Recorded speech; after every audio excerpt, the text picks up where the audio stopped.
Anshul Saigal, founder at Saigal Capital, joining it in the show right now. Anshul, hi, good morning. Great to be speaking with you. Anshul, I think today it's all about L&T and the commentary around the order book that they've actually, talked about. I think that should definitely please the street, right? Morning, Aisha. Pleasure to be here. Yes, definitely. That has pleased the street as also the guidance on margins. It does look like there are tailwinds on capex that we are witnessing. This being the bellwether showing such strength on order booking and indicating that times ahead are strong, bodes very well for the markets in general, as also the impression that the economy is slowing down gets kind of allayed as a result of this commentary.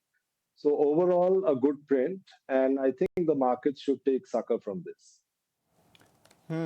Okay. Anshul, is infra in general a play that you are looking at very, very actively, or is it something in terms of a re-rating, which is some bit of that has played out, especially on something like an L&T, the way the stock has rallied? How do you look at infra as a whole, and what is your pocket which you're liking at this point within infra? Morning. Yeah, so infra or any other sector, I mean, for us, what matters is that where is the differential between valuation and current listed price? So we are more bottom up than actually top down on any investment. Having said that, India being such a growth economy, most sectors are, going to see significant growth going forward into the next 5, 10 years. Infra being no exception. In fact, infra has a lot of focus from the policy point of view, as also from the government.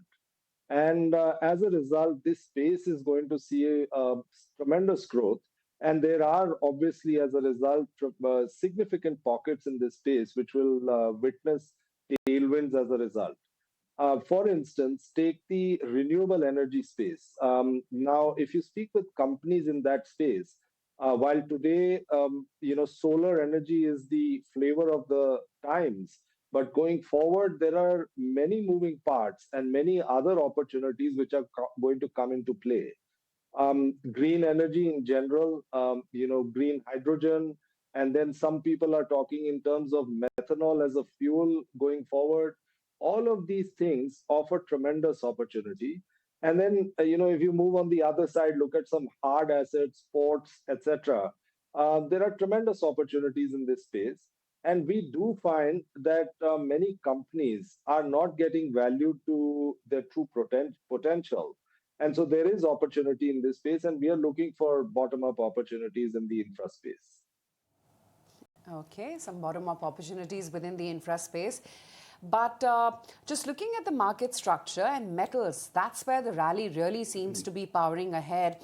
Look at the move on the metals index, for instance, yesterday. Everything from a SAIL to a Tata Steel, JSW Steel, all of these stocks were powering ahead quite smartly in trade. And that's where you saw the meaningful move actually come in. Metals, of course, was one pocket. Then, of course, there were all the Adani names as well, which also held out very, very smartly. Most of those stocks were looking very, very smart also in trade. So that pack as well did very well. Adani Green, in fact, managed to put on almost about 11% in trade yesterday. You had the likes of Adani Ports, Adani Enterprises. All of these names were also looking very, very smart indeed in trade. But other than that, what continues to be under pressure, or rather at least did yesterday, was the entire capital market space. The AMCs, they were the ones which really got knocked out. And Anshul wanted to get your perspective in over here. The consultation paper from SEBI, still a little bit gray over there, and I guess still early days because you don't know whether it's going to actually get executed or not. But that definitely sentimentally brought about a shakeout in the entire capital market space. Do you think these dips are good adding opportunities? Aisha, I get reminded of the year 2023. Early 2023, we had a similar scare. And this is actually a double take on that event which happened in 2023. TERs, that is the total expense ratios of AMCs, were impacted by some regulation that came out in that year, and a similar sort of event is playing out today. In our calculation, the total impact on the large AMCs is to the effect of 8 to 10% if the full impact of these TER reductions get played out. Now, as we have some sort of history on this, we know that AMCs pass on the impact of TER reduction to various players or various stakeholders. For instance, the distributor as also the trader. Now, if something similar is to play out going forward, and that is assuming that SEBI does put into play this TER paper into regulation. Now, if that were to play out, then if 8 to 10% is the higher end of the impact, and some of it gets passed on to various stakeholders, then you could well imagine that a 5% impact on profitability could possibly happen. The impact on stock prices is already building in most of that sort of impact of profitability. And so, I'm not so much concerned about this aspect in the long term. In the short term, of course, sentiment does get impacted, but in the long term, this is a space which is going to see tremendous tailwinds, and one should really tide over the current volatility in sentiment to play for the long term in this space. Okay. Somil, let me come to you. With regard to the same set of stocks, this move, does it change anything in terms of levels for you, buying opportunities? No, I don't think so. I mean, the capital market space overall looks really good. The trend is up, short term, medium term, both. BSC, CDSL, MCX, all of them have started, making hard. Anshul Saigal. And Somil, can't take your eyes off from the move in metals specifically yesterday. Just wanted to understand, A, how long do you think this rally is going to last? And B, would you take any trades today in the metal counters? Metal counters are looking really good, and I don't think so there is any break at this point of time. The medium term outlook. In the short term, we may see a pause in Hindalco, Tata Steel, and JSW Steel have been my favorite picks.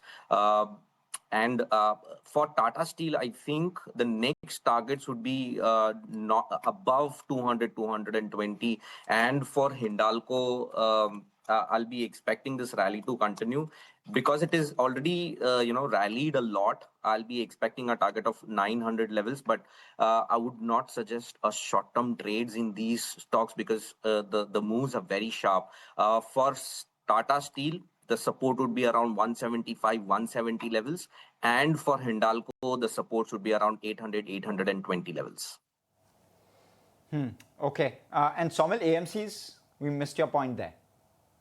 Yeah, AMC is a little bit of concern. BSC, the exchange-related stocks are looking good to me. MCX, BSC, all of these stocks are looking good. CDSL has been a good performer in lately. But AMCs, specifically to HDFC AMC, this stock has broken a very crucial support here. Now, the next level on the downside would be around 200 daily moving average, which is around 5,000 levels. So I'm expecting this stock to correct a little bit in the very short term, take support around 200 daily moving average, base out around these levels, and then again pick up the medium term trend. So buy on decline should be the strategy at the moment. Try to avoid it and find buying opportunities on the downside. Okay, on that note, let's also talk about what else has been happening within earnings and a lot of pharma earnings as well that we're going to be keeping on our radars. Can I take it across to Shrishti and get in a sense on what's really happening? Yes. Shrishti is here to talk about Dr. Reddy's and Cipla. Shrishti?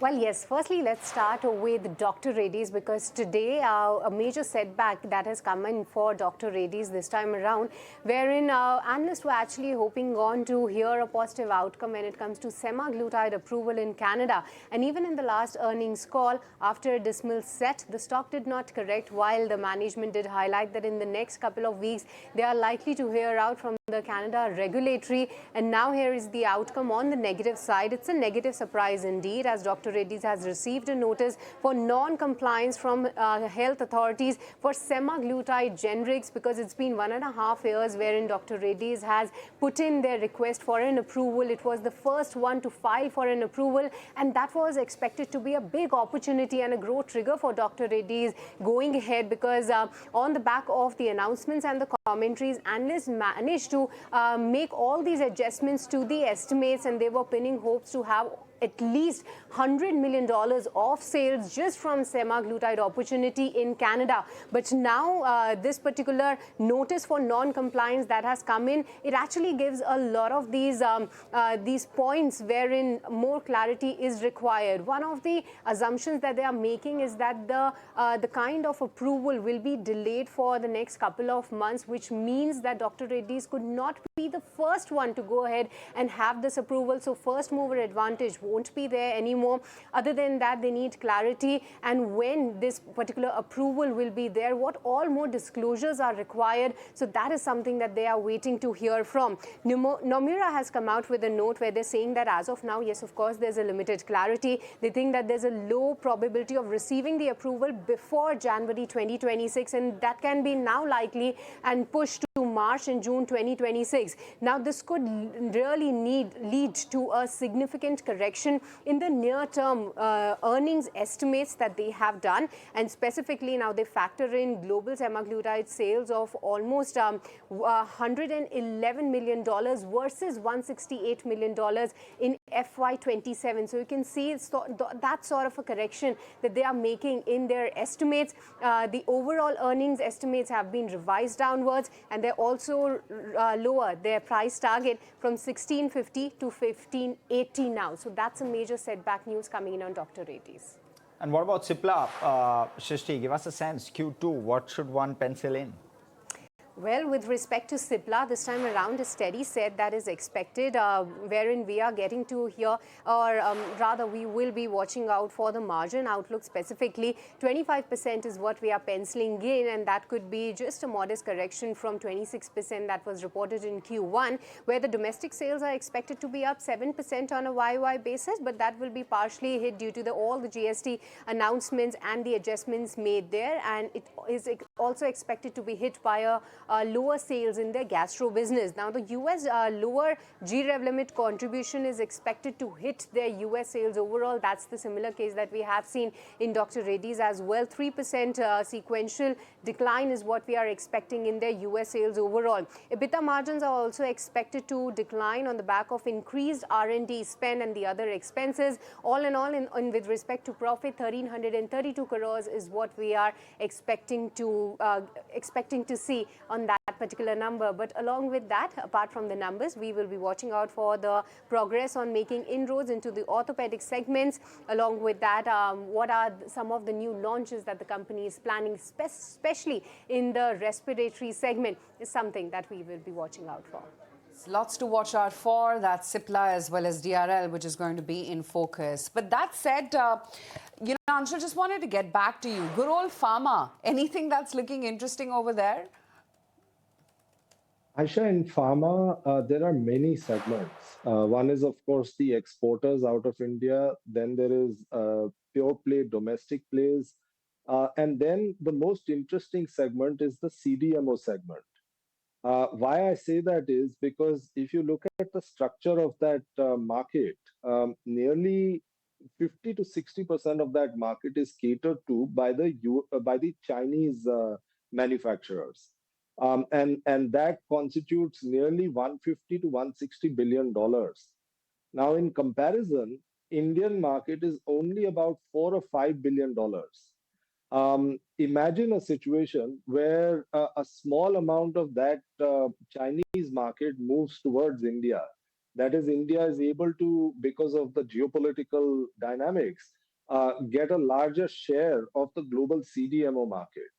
Not only does it add to India's revenue potential, but it also adds to the utilization of capacities that many of these CDMO players have built in India. And that directly translates into higher margins. So, in our judgment, this is a space which is going to see tailwinds, and India is positioned very well to take advantage. Now, aside from this, if you look at the domestic pharma plays, generally the growth in that segment is somewhere in the range of 12 to 15%. And that space has dynamics of FMCG business in the sense that it's a very high ROC business. It has a very high margin structure, somewhere in the region of 25 to 30%. And as I mentioned, the growth is quite reasonable, 12 to 15% kind of growth. Even that segment looks attractive in pockets, of course, on a bottom-up opportunity basis. Finally, the one space where there is some amount of volatility, some anxiety, it is the exporters out of India into the US for obvious reasons. And that anxiety, in our judgment, is only short-lived. Again, if we look forward, say 6 to 12 months, in our judgment, this aspect also will get some assuaging, and as a result, even that segment should look up going forward. By and large, pharma looks interesting, but again, on a bottom-up basis. Bottom up, pharma looks interesting. Let's also welcome on board Rajesh Palvia, Head Technical and Derivative Research at Axis Securities. Now, before I go to Rajesh, Somil, your view with regard to pharma, any favorites in that pack?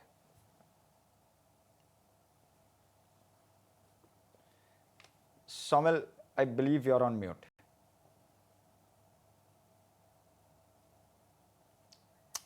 Still on mute. Okay, let me take it across to Rajesh. Do we have him? Yes, we can take it across to him. Rajesh, hi, morning. What's the call of the day? What sectors do you think are going to emerge leaders? Yesterday it was the Dani group of names, metals, all of it was looking buoyant. What's going to lead today according to you? Yeah, good morning. Looking at the movement on the very first day of November series, we have seen, metal as well as power. These two sectors have shown strong buying action in previous trading session. And looking at the power space, we believe that, here we could see continuity of uptrend. So stock like Tata Power, Suzlon, Adani Green, all these stock have shown a good traction in terms of buying. So one can focus on power space at this juncture, and I think from that space, Tata Power is looking promising as a stock has again, managed to cross 400 level. So here one can focus, and we may see a target towards 425, 430 in the continuation of this up move. Again, Adani Green is also looking promising the way stock has moved up above 1100 mark. I think if it continues to trade above 1100 level, here also we could see more traction on the buying side and possible rally towards 1160, 1180 we may see in the near term to short term perspective. So here also one can deploy some long trade with stop loss of 1090. Another space where we are focusing, that is metal, and most of the metal stock have done well in last couple of days. And looking at the overall structure, we believe that Tata Steel, SAIL, JSW Steel, all these stocks are showing good traction and managed to give breakout on their near term as well as on the short term charts. So Tata Steel is looking promising, as well as SAIL is also looking promising from current level, and we could see another 2 to 3% kind of up move from these stocks in the near term perspective. So one can focus this metal as well as power, and some of the stocks from oil marketing companies are also looking promising, as we have seen a fresh breakout on oil marketing company like HPCL as well as BPCL. Both stock managed to give breakout in last trading session. So HPCL is also looking promising, and we are projecting target of 485 to 490 for this stock. On the downside, one needs to keep stop loss towards 460. Very interesting. So those couple of names coming through, one of course being OMCs. Anshul, is that a space that you're liking at this point, OMCs? The Indian market has so many secular growth opportunities. We tend to stay away from cyclical plays, and where you have 8 quarters of weakness and then 1, 2 quarters of strength. Those are spaces that we typically tend to stay away from. And the oil marketing companies fall. I mean, if there was a sort of picture boy of that sort of opportunity, it would be the oil marketing companies. And we are not so interested in this space. There are many other opportunities where reinvestment risk is relatively low. And as a result, we would want to be in those opportunities. Just want to look at PB Fintech as well. The brokerages, of course, are really liking the numbers. They're saying there's no pressure on commissions. The PAT beat is driven by higher revenues. There's negligible impact of GST 2.0. The credit revenue seems to have bottomed out. And valuation now factors in strong revenue as well as PAT growth, which is why most brokerages are now neutral on PB Fintech because the stock has already seen quite a sharp run-up. That said, let's see what the charts actually hold for that. Rajesh, any views on a PB Fintech? Because the stock is going to react to today on the back of earnings. So Aisha, if we look at the short-term structure, stock is in corrective move. If we look at the previous month behavior, stock topped out in the month of June and now continuously moving in down sloping channel on weekly chart. Stock attempted to give breakout of this down sloping channel, but multiple time it has failed to give breakout. Even in the previous session also, stock has attracted supply pressure from its 50-day moving average resistance area. So to continue this up move, stock needs to cross above 1780, 1790 zone, which is immediate and stiff resistance on the near term, short term structure. So any breakout above 1780 can take this stock further higher towards 1850, even 1900 zone also.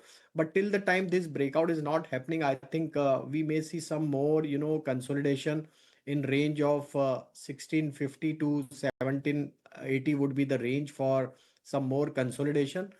Either side breakout will decide the major direction. But looking at the near term, short term structure, I think stock is attempting to give breakout above 1750, 1760 zone. So that needs to watch closely post earning if it's happen. So I think rally can extend further. Okay, so that's with regard to PB Fintech. Now, metal counters, Anshul, have been in vogue, they've been in focus. Also, cement, while the delivery hasn't been really good, some of these are cyclical. Give us a sense, post the rally in metals, how do you view the stocks? Can that kind of rally sustain? And cement, is there a positive catalyst there with regard to pricing, which could see or which could give more legs to the run that cement ought to have? On cement, we've seen over the last, say, 2 to 3 years, a significant amount of consolidation in the cement industry. And while this consolidation was on, there were two pressures that the industry was facing. One was, of course, cost pressures. Most of the costs were going up. And second was that the larger players, because they wanted to consolidate, they were keeping prices in check. As a result, for the smaller marginal players, there was margin compression, and it actually made sense for these smaller players to consolidate with the larger players. Now, when most of this consolidation is behind and cost pressures are also assuaging, it does look like the cement sector is in for good times going forward. Also, there are tailwinds on pricing in certain markets more than the other markets. And as a result, the sector looks interesting for long term investors for sure. Even valuations became over this period reasonable, and that, of course, will be a beneficial data point to look at this sector going forward. On metals, if you just step back and look at the structure of the metal sector as a whole, you will notice that in the 2000 to 2010 decade, we saw outsourcing of most capacities to China, and hence China was the real engine for growth of the metal sector. Now, what we are seeing is reshoring back into markets of capacities. Now, as a result, what we will see is significant demand pick up from most markets globally. Take US, take Europe, as also India. India is a well spoken of story. Add to that the fact that most governments have not invested behind defense in so many years. Now, that defense spending is also going to pick up. In our judgment, this can only be positive for metals. Also, the reserve currency losing its value will again be positive for metals. So, metals can be a very interesting sector for the next few years.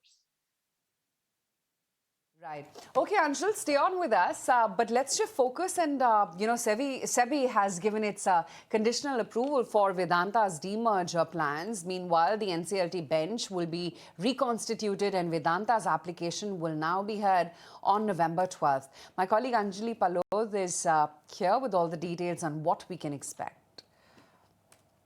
So the NCLT has given a fresh date to hear the Vedanta demerger matter, which has been now decided to be 12th of November. Now this is coming because the bench that had earlier heard these arguments from the centre and Vedanta has now been reconstituted, and therefore the new bench wants to rehear the arguments from Vedanta as well as the centres of the Ministry of Petroleum and Natural Gases. Objections to the demerger scheme of arrangement that Vedanta has proposed. Now, this has come after there have been multiple deferrals of this matter, and now it will be heard on November 12th. In fact, the counsel for Vedanta did ask for this new date of hearing to be as early as possible. Now, 12th of November has been decided as the date. But at the same time, SEBI has put its affidavit on record stating a conditional approval for Vedanta's demerger. In fact, earlier with the SEBI was unhappy with Vedanta modifying the demerger plan after SEBI had given its approval for it, and therefore Vedanta did admit that SEBI gave them a rap on the knuckles before now granting the final approval. This affidavit has now been put on record with the conditional approval of the revised plan. Okay, thank you so very much for that, Anjali. Somil, do you have a view with regard to a Vedanta in particular? Vedanta, again, yes, definitely positive. The entire consolidation in the last 6-7 months we've seen has broken on the upside. Great rally in the medium term outlook, short term as well. Support would be around 500, 490, 480 levels. I think the next level on this stock is around 560, 570 levels, which is equal to the previous leg. So in the medium term outlook, positionally, I think 560, 570 should be the target, and I'll be expecting much higher targets in the long run. So keep buying. Buy on decline should be the strategy. Keep buying on the averages. Keep revisiting the stock when it dips down to the averages. Okay, and Rajesh, your view with regard to a Blue Dart, because that one, I mean, what a move yesterday at 18-19% up. Yeah, very strong really Harsh in the previous day, and the kind of volume action with this price action was there. It's quite encouraging, and looking at the now near-term, short-term structure has turned positive. Till stock is trading above 6200, 6250 level. I think trend is likely to exhibit on the bullish side, and maybe we could see another leg of buying interest, and stock may revisit to its previous swing high of June 2025, which was placed at around 7,100 kind of zone. So I think another 5 to 6% really we may expect in this counter. The kind of buying action throughout the day was happened. So keep stop loss at 6250, hold the position, possible target towards 7,000 we may see in the near term to short term. Well, the one other name which actually sprung up yesterday itself was Varun Beverages. And Anshul, I wanted to get your take in here. I mean, how do you think strategically this is going to play out for Varun Beverages now to be entering into the Alco-Bev space? Aisha, I think the Alco-Bev space, what I read, I mean, I could be wrong, but what I read is that it's not for the Indian markets, it's for the African markets in general. And for the India play, I think greater penetration, very solid execution on the ground and higher consumption at the ground level is really what is powering tailwinds in demand in this name. And the alcobev space adds another sort of flavor to this space. Overall, if you look at both the non-alcobev as also the alcobev category within the country, two companies have delivered results recently. One is, of course, the other being Radico Khaitan. It does look like both companies have exhibited tremendous strength on ground execution, and that is reflected in their numbers. And these spaces seem to be exploding actually in the country. The true potential, which everybody spoke about, is really coming to the fore now. And sky is the limit really on where, if consumption picks up, demand can be 2, 3, 5 years out from here. Interesting take. Great to then have you on the show, Anshul. We'll let you go on that note. Thanks as always for your time.